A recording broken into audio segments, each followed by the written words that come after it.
Seriously, I think he'll make Hall of Fame. If he lasts any length of time, he'll make the Hall of Fame. The University of Washington has a pitcher who's in the process of shattering not just school records, but Pac-10 records. Eric is here with the story of this phenom and his father. He is an amazing athlete, and his relationship with his dad is very fascinating. When we think about power pitchers who just dominate baseball games, we think of big guys with big, wide hips, guys like Roger Clemens and Nolan Ryan, Felix Hernandez. Well, there's a kid at the UW who is changing all that because he believes and trusts the man who cares about him the most.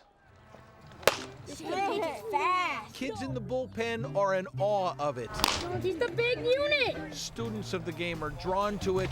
Scouts try to measure it so they can somehow understand it. Already the Pac-10's all-time strikeout king. The it is the phenomenon. What else does he have left to accomplish?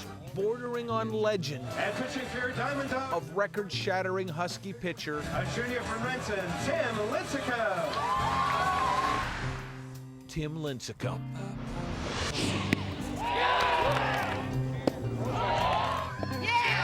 He throws harder than Randy Johnson ever did. His fastball occasionally hits 100 miles per hour. And it's not even his best pitch. He's got a curveball that it's the best I've seen in baseball in 25 years of coaching. And he has destroyed every preconceived notion of what a power pitcher should look like. Tim Lincecum weighs just 165 pounds dripping wet. How do you get that much out of your body? Well, everyone just calls me a freak of nature, so that could explain one reason. But I don't know, it's just when I was growing up, my dad taught me all my mechanics. While the baseball world is astounded, Break his heart, kid. This man is most certainly not. It's not unbelievable to me. All this stuff that's happened to him, I expected. Chris Lincecum was a small boy, but he loved to pitch, and he taught himself how to throw harder than the bigger kids by using his body. Yes! Today, as he sits and watches with his camera, he understands the kid on the mound because he used to be the kid on the mound.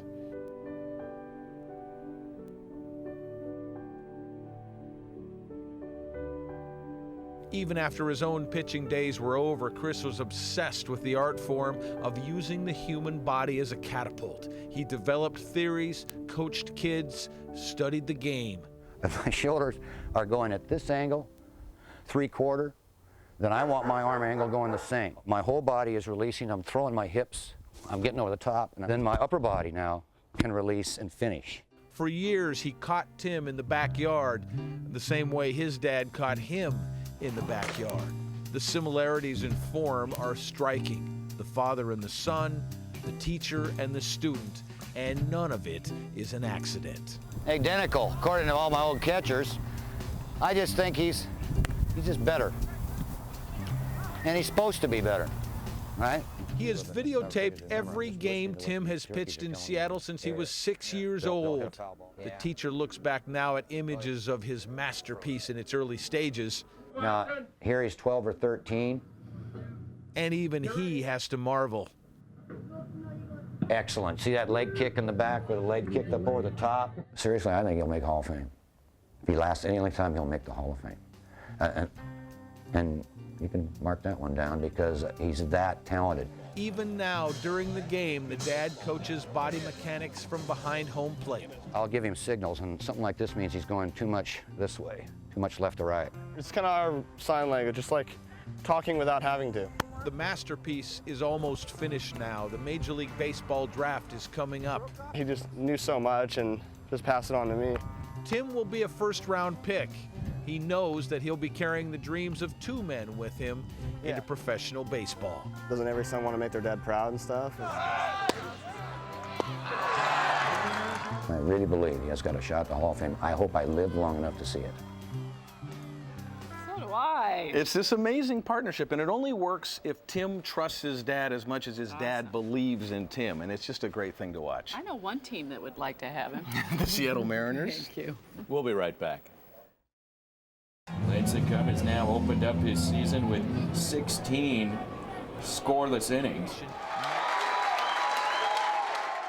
He could have been, he should have been a Seattle Mariner. The M's had a chance to draft him last year.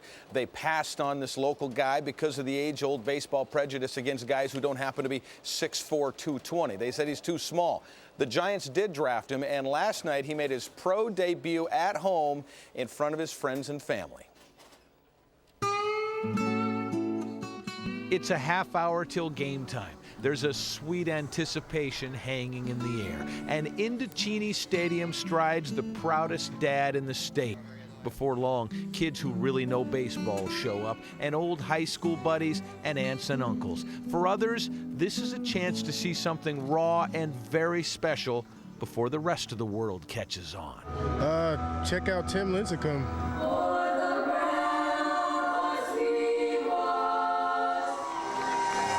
Tim Lincecum is a Seattle kid who became a Husky, who became a legend. Lincecum has now opened up his season with 16 scoreless innings. Now he's a pro, one step away from the major leagues. 3-2 to Jones, swinging a miss, strike 3. And he's making it look easy. Way, way too easy. Whoa, smoking. Yeah. There's a guy in the stands with a radar gun. Tim's dad checks in with him now and then. What? 99? Is that all? 99. The kid is so good that it's almost not even fair. Nice pitch. And the guy who raised him and his brother alone, who was a pitcher himself back in the day, is having an absolute ball. I've seen millions of kids on television and whatever, their parents all hoping that someday that their children would have their dreams, and I've been really fortunate enough to have a son that's reaching his. After throwing shutout ball and getting a standing ovation, after answering questions about getting called up to the big leagues. No, I'm not in any hurry right now to get out there. You know, when they need me, they'll call me. So.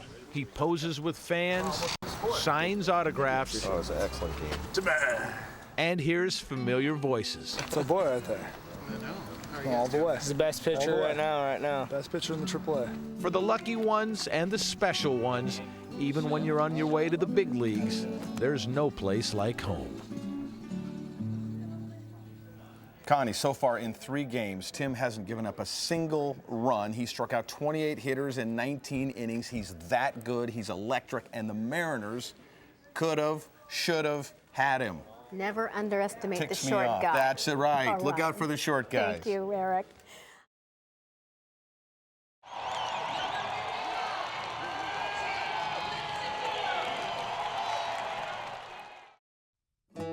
He videotaped every game the kid ever pitched, stacked the tapes in his den, watched him and studied him. He caught the kid and coached him just the way his dad caught and coached him. And now Chris Lincecum is here. AT&T Park, home of the Giants. The legend of Willie Mays lives here, and as of today, so does his son Timmy. I think he was due. You know, this is what he came to do. Oh, there's a buzz by the bay. People are talking about the kid with the rocket arm and the funny name. Lincecum. He's a brand new guy. His ERA is 0.29. It's got to be phenomenal. Putting on a cap never meant so much. Outside, old buddies from the Liberty High School days are showing up. Forever. I grew up playing baseball with them since T-ball. An old pro, Omar Vizquel, stops by to calm the rookie's nerves. Not very many little boys get to grow up and be a major league ball player. ESPN's Peter Gammons wants to bend Tim's ear a little bit. His dad walks in. Hello, welcome to AT&T Park. And Tim gets an ovation before he's ever thrown a single big league. And then it was time. It wasn't the debut he had dreamed of. And the ball is hit into right field deep. He was greeted with a home run in the first inning. Welcome to the big leagues. After that, though, he struck out the side 1, 2, 3. But he never did get his curveball going, and he gave up another home run in the third. When he left the game in the fifth, he got a standing ovation, not so much for what he had done, but for what he will do. Afterwards, they asked him how he felt. Right now? It's fun, I guess. And then in the tunnel, his biggest fan had only one question. Cool? Everything all right? What a night for the Lincecums. 2 dreams came true at exactly the same time, and it's just the beginning.